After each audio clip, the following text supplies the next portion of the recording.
The Apostle Paul's greatest desire was to get to know our loving Savior, Jesus Christ, much better. Would you like to know him? Listen to this devotional. That I May Know Him, a devotional by Ellen G. White. Water for the thirsty. In the last day, that great day of the feast, Jesus stood and cried, saying, If any man thirst, let him come unto me and drink. John 7, verse 37. Once a year at the Feast of Tabernacles, the children of Israel called to mind the time when their fathers dwelt in tents in the wilderness as they journeyed from Egypt to the land of Canaan.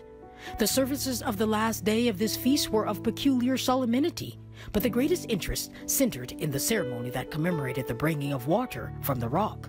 When in a golden vessel the waters of Siloam were borne by the priest into the temple, and after being mingled with wine were poured over the sacrifice on the altar, there was great rejoicing.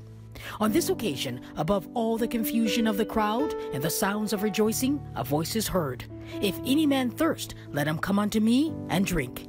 The attention of the people is arrested.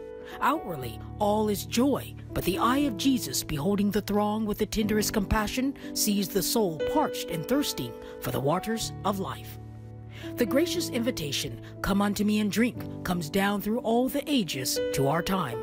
And we may stand in a position similar to that of the Jews in the time of Christ, rejoicing because the fountain of truth has been opened to us, while its living waters are not permitted to refresh our thirsty souls. We must drink.